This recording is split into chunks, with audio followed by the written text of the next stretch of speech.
Horton Hears a Who. On the 15th of May, in the jungle of Knoll, in the heat of the day, in the cool of the pool, he was splashing, enjoying the jungle's great joys, when Horton the elephant heard a small noise. So Horton stopped splashing. He looked toward the sound. That's funny, thought Horton, there's no one around. Then he heard it again, just a very faint yelp, as if some tiny person were calling for help. I'll help you, said Horton, but who are you? Where? He looked and he looked. He could see nothing there, but a small speck of dust blowing past through the air. I say, moaned Horton, I've never heard tell of a small speck of dust that is able to yell. So you know what I think? Why, I think there must be someone on that top of that small speck of dust, some sort of a creature of very small size, too small to be seen by an elephant's eyes. Some poor little person who's shaken with fear that he'll blow in the pool. He has nowhere to steer. I'll just have to save him because, after all, a person's a person, no matter how small. So gently and using the greatest of care, the elephant stretched his great trunk through the air, and he lifted the dust speck and carried it over and placed it down safe on a very soft clover. Humph, humph, a voice. Tis a soy kangaroo, and a young kangaroo in her pouch said, humph, too. Why, that speck is as small as the head of a pin. A person on that? Why, there never has been. Believe me, said Horton, I tell you sincerely, my ears are quite keen, I heard him quite clearly. I know there's a person down there, and what's more, quite likely there's two, even three, even four, quite likely. A family for all that we know, a family with children starting to grow. So please, Horton said, as a favor to me, try not to disturb them, just please let them be. I think you're a fool, laughed the sour kangaroo, and the young kangaroo in her pouch said, me too. You're the biggest blamed fool in the jungle of Knoll, and the kangaroos plunged in the cool of the pool. What terrible splashing, the elephant frowned. I can't let my very small persons get drowned. I've got to protect them, I'm bigger than they. So he plucked up the clover and hustled away. Through the high jungle treetops, the news quickly spread. He talks to a dust speck. He's out of his head. Just look at him walk with a speck on that flower. And Horton walked, worrying almost an hour. Should I put this speck down? Horton thought with alarm. If I do, these small persons may come to great harm. I can't put it down, and I won't. After all, a person's a person, no matter how small. Then Horton stopped walking. The speck voice was talking. The voice was so faint he could just barely hear it. Speak up, please, said Horton, put his ear near it. My friend, came to the voice. You're a very fine friend. You helped all us folks on the dust speck no end. You saved all our houses, our ceilings and floors.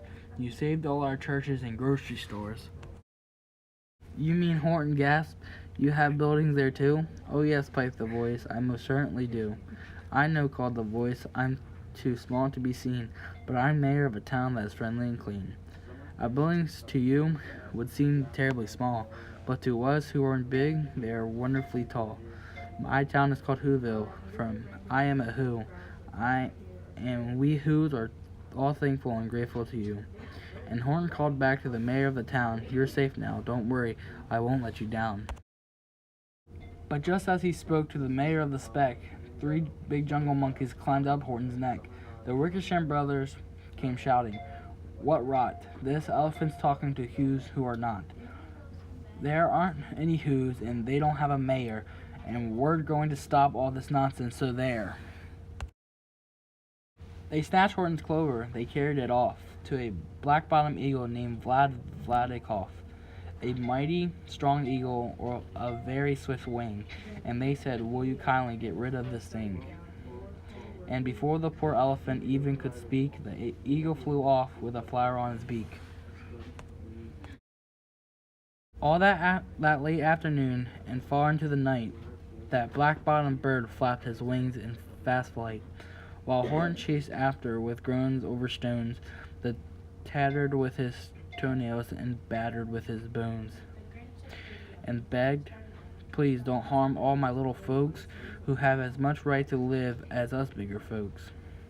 But far, far beyond him, the eagle kept flapping, and over his shoulder called back, "Quit your yapping.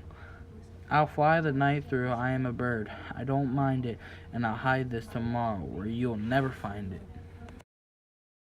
And at 6:56 the next morning he did it. It surely was a terrible place that he hid it. He let the small clover drop somewhere inside of a great patch of clovers 100 miles wide. "Fine that," sneered the bird, "but I think you'll fail." And he left with a flip of his black-bottomed tail. "I'll find it," cried Horton. "I'll find it or bust. I shall find my friends on my small speck of dust." And clover by clover by clover with care, he picked up and searched them and called, "Are you there?"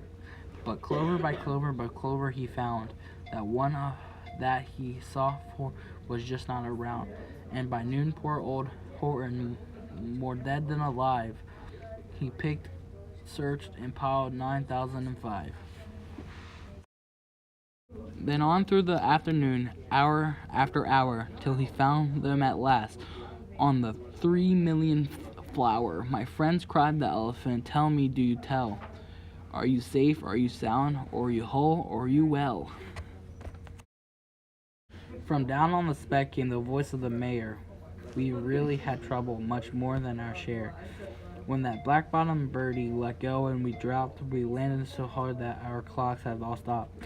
Our teapots are broken, our rocking chair smashed, and our bicycle tires all blew up when we crashed. So Horton, please," pleaded the voice of the mayor, "will you stick by us whose will we're making repairs?"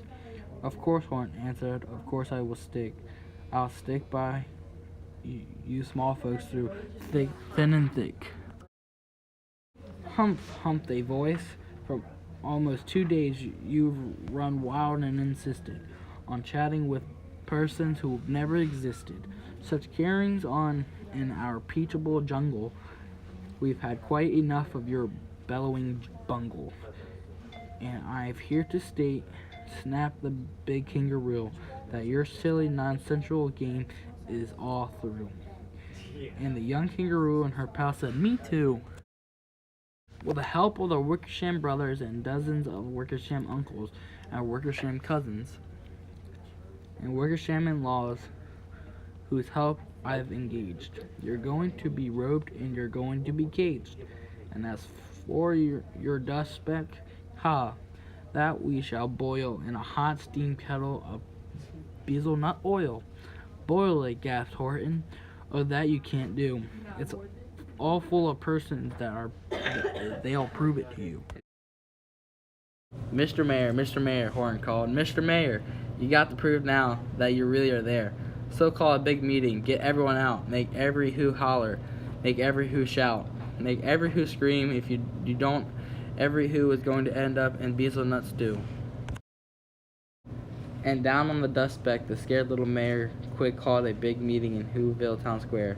And his people cried loudly, they cried out in fear, "We are here, we are here, we are here, we are here." The elephant smiled. "That was clear as a bell. You kangaroos surely heard that very well." "All I heard," snapped the big kangaroo, "was the breeze and the faint sound of wind through the far distant trees. I heard no small voices, and you didn't either." And the young kangaroo in her pouch said, "Me neither." "Grab him," they shouted, "and cage the big dope. Lasso his stomach with 10 miles of rope. Tie the knots tight so he'll never shake loose. Then dunk that dumb speck in the bezelnut juice." Horton fought back in great vim, but the Wickersham gang was too many for him. They beat him, they mauled him, they started to haul him into the cage, but he managed to call to the mayor, "Don't give up, I believe in you all. A person's a person, no matter how small, and you very small persons will not have to die if you make yourselves heard, so come on now and try."